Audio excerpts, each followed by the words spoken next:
This is a short summary of the April 2021 Patrick Steps topic, which is from Patrick Lecture 10.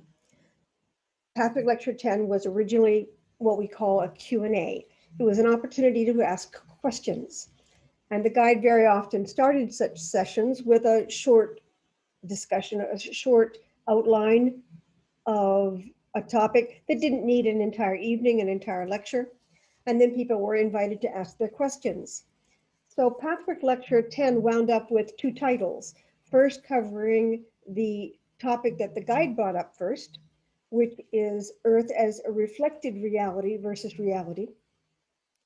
And then the title that represented what the majority of the transcript was about, which was Male and Female Incarnations, Their Rhythms and Causes.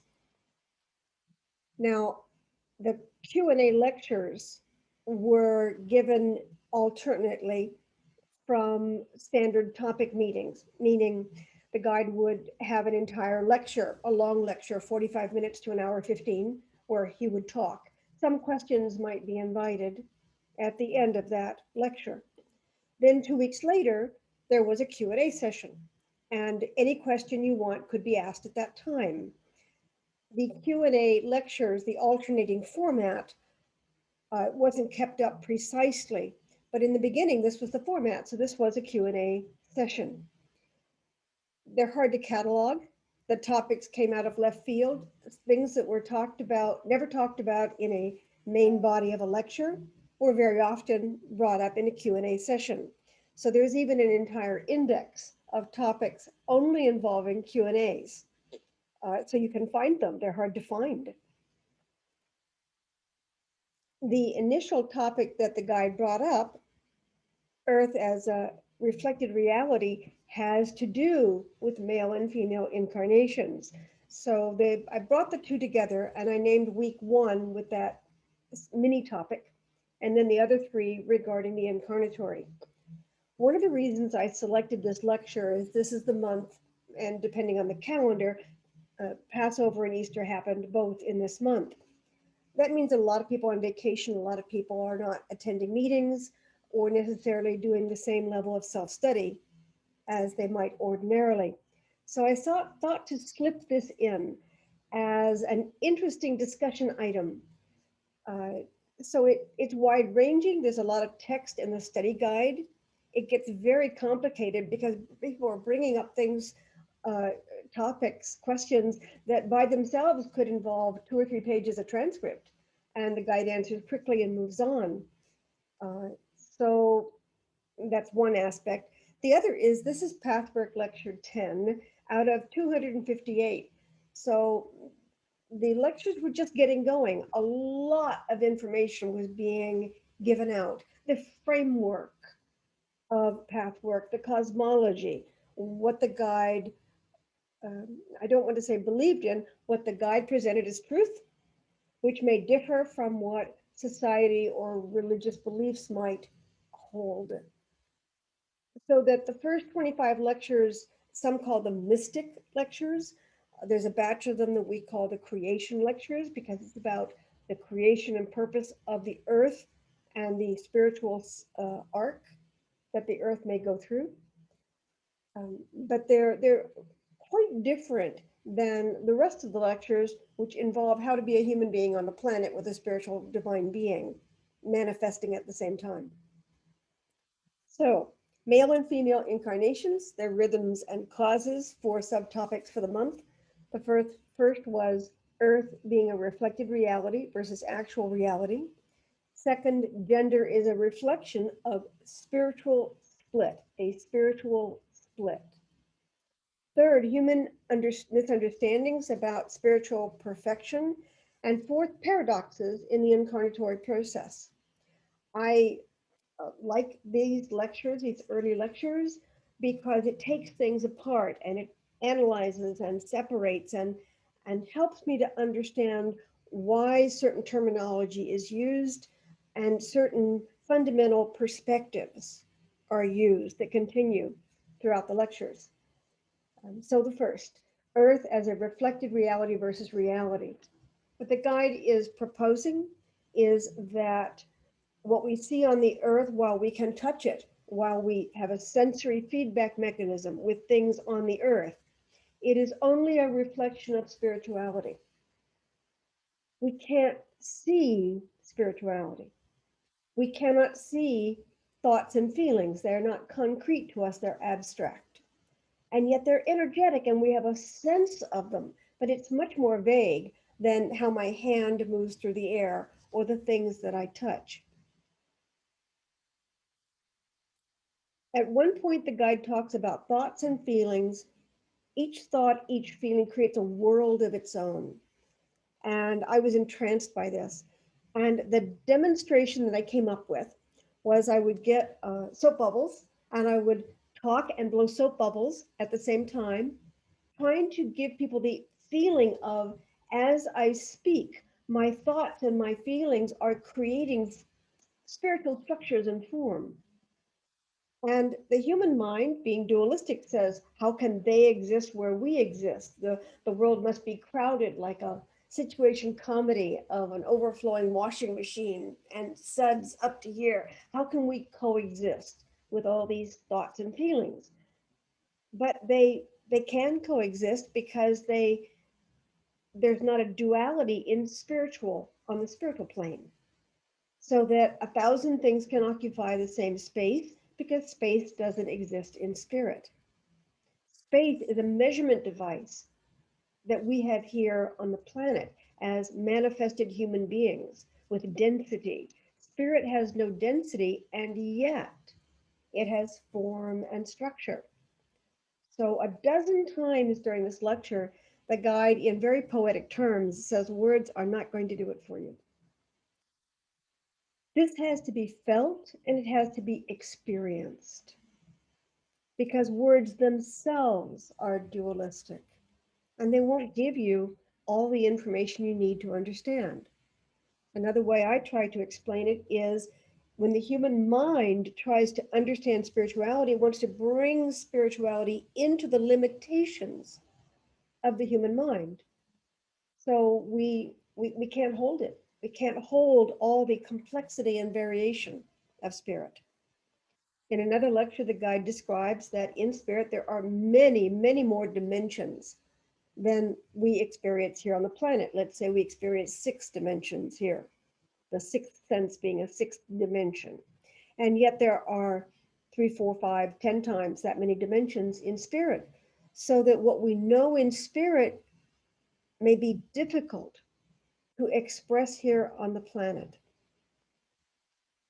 And the way we express it is in metaphor, in song, in energy, in expressions of analogy, of metaphor. The language of poetry is how we begin to express something so much bigger that we don't have the precise words, so we have to envelop it and hold it instead of actually naming it, or like you'd collect a butterfly and you would pin it to a board. That captures the body of the butterfly. It does not capture the butterfly's grace or the feeling that you have when you watch a dozen butterflies moving around. So this entire process of spiritual development, where the rubber meets the road, which is a backwards and funny way to describe this, but where the rubber meets the road on spirituality is where you experience it, where you find a knowing and understanding that goes beyond the actual words on the page or any words that you can use.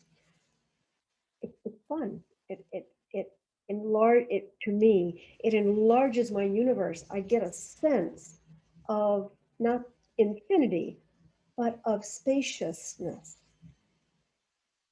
and of not having to pin things down. So back to the lecture. Um, so the guide says your earthly world is, as a matter of fact, not the true reality. It's only a reflex, the reflected image, a projection of the true reality. And because it was a question and answer session, later somebody said, I don't get it. And the guide said, well, of course what you touch is reality. That's what it seems to you.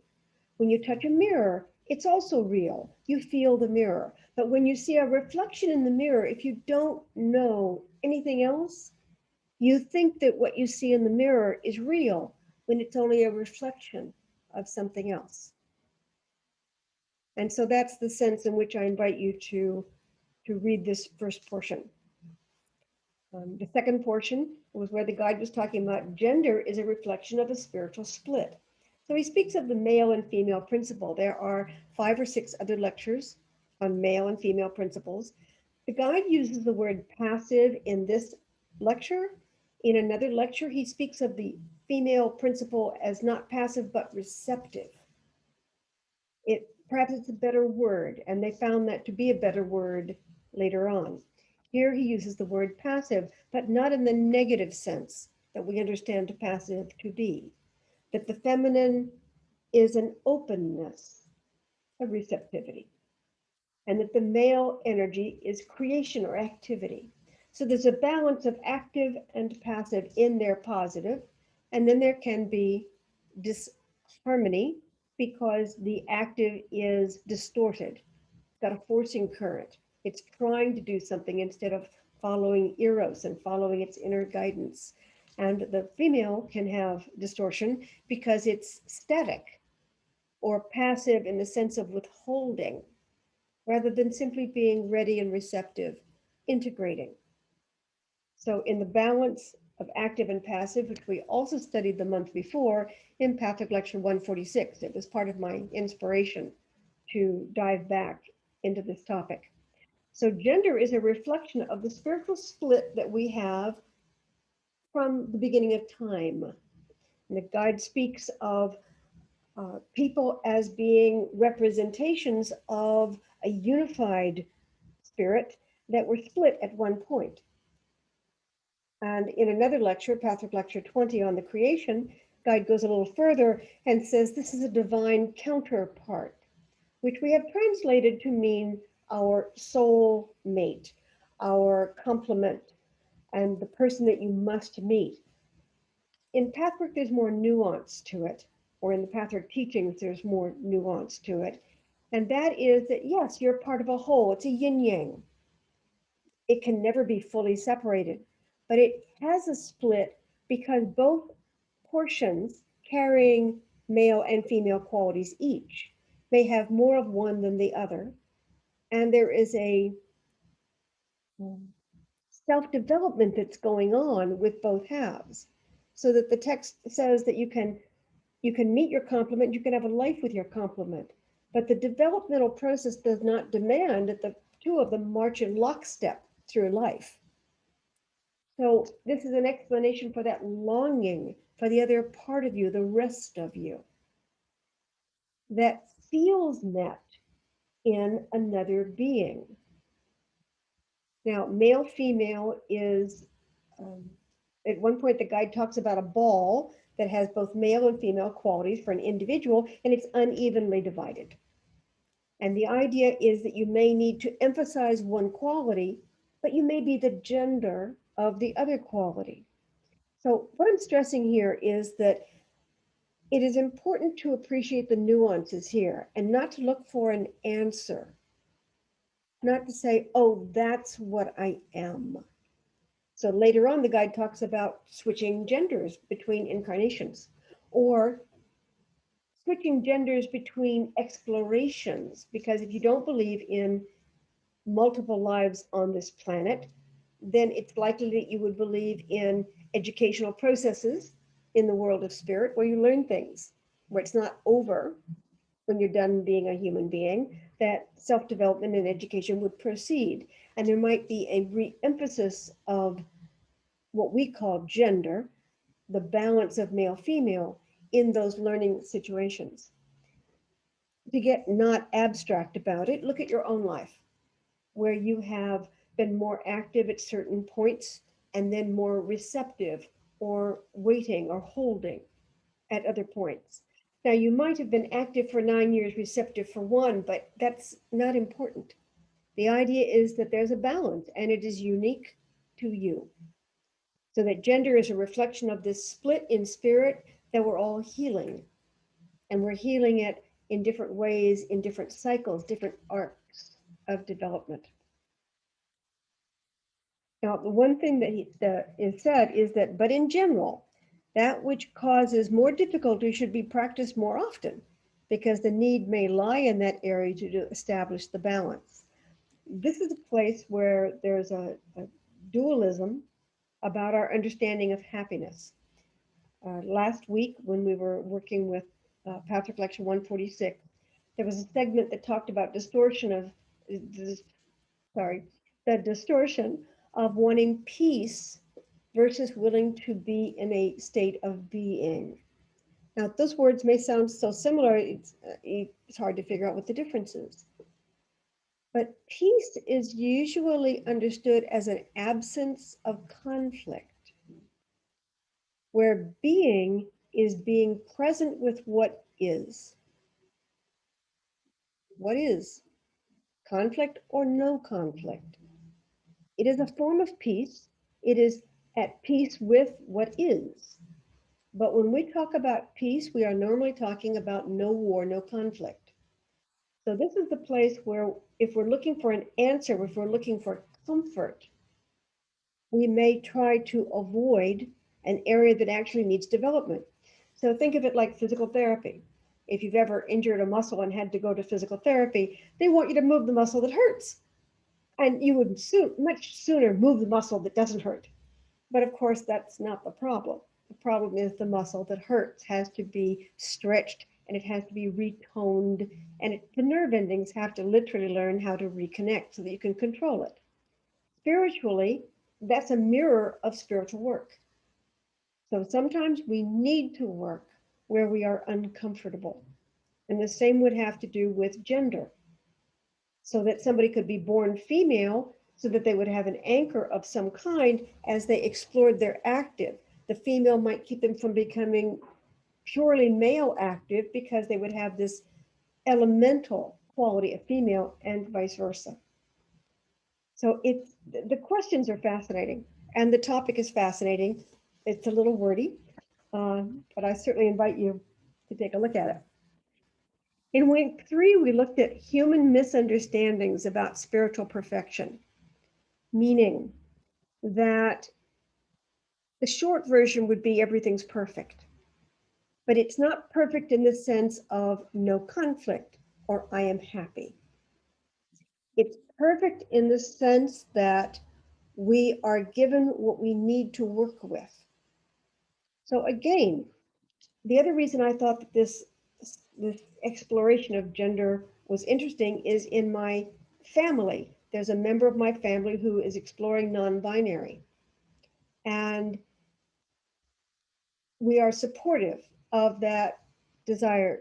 And everybody's trying to change their pronouns and honor this particular exploration without demanding an answer. How long is this going to last? Is this the way you're going to stay? Tell me what to do. But mainly to open up a tight holding of he, she mentality, he, she nomenclature.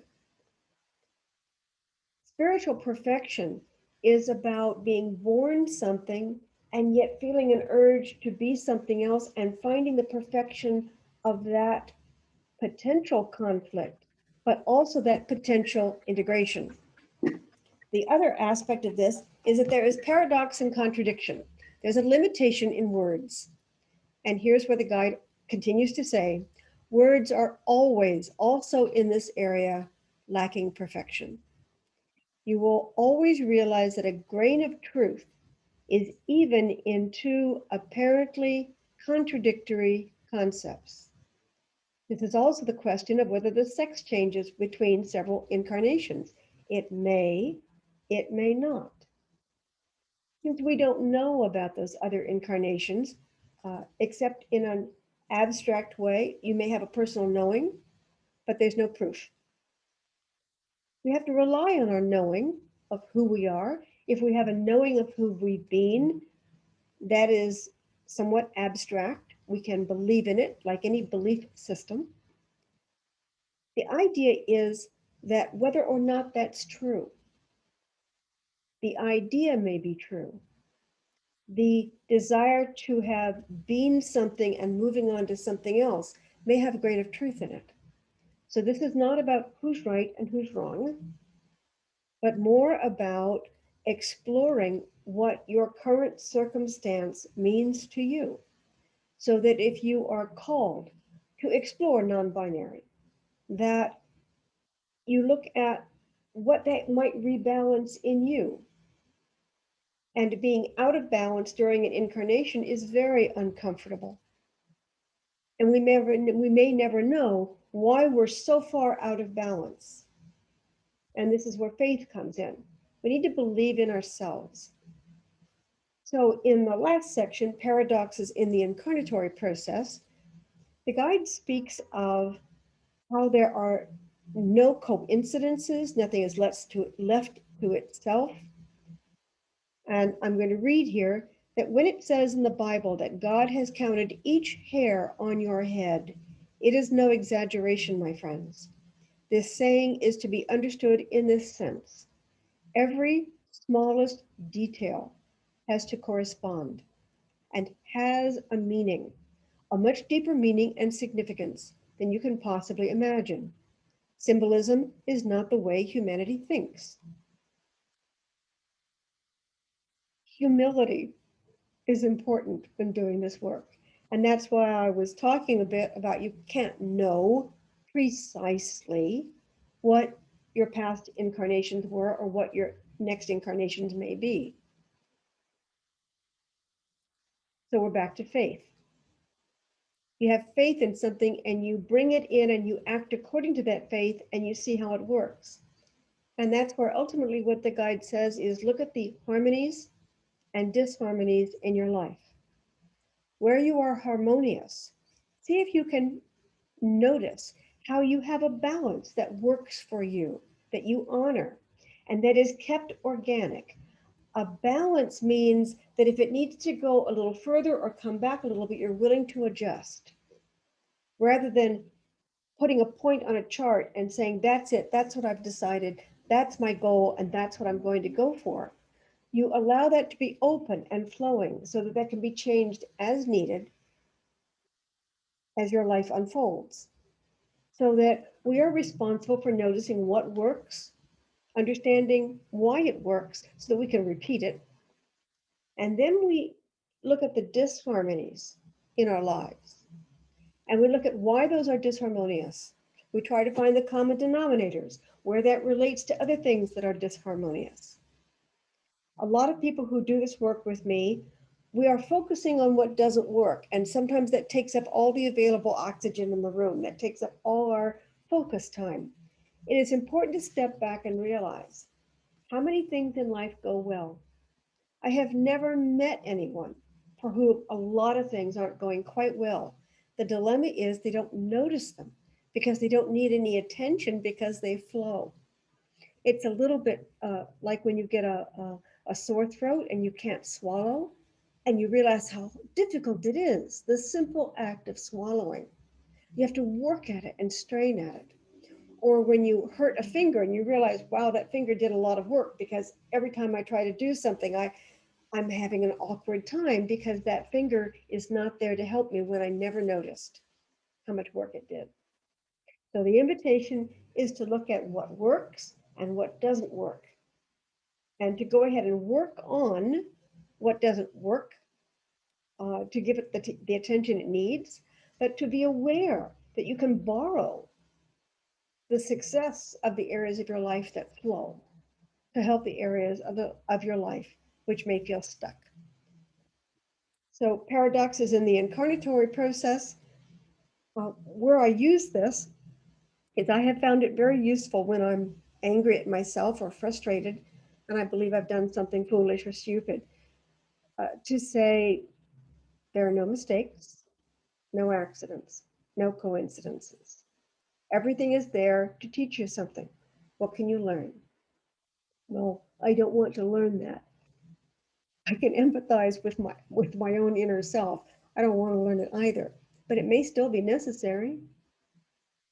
And being stopped in your tracks, being prohibited from doing something, brings all your attention to that so that you can find a way around it. It can be educational, if I can use that word, to have a problem and overcome it. And if you have the same problem many times in a row, to figure out what the larger issue is, so that you smooth out many, many more things in your life. This is the purpose of daily review, to find common denominators. So that's a summary of Patrick Lecture 10.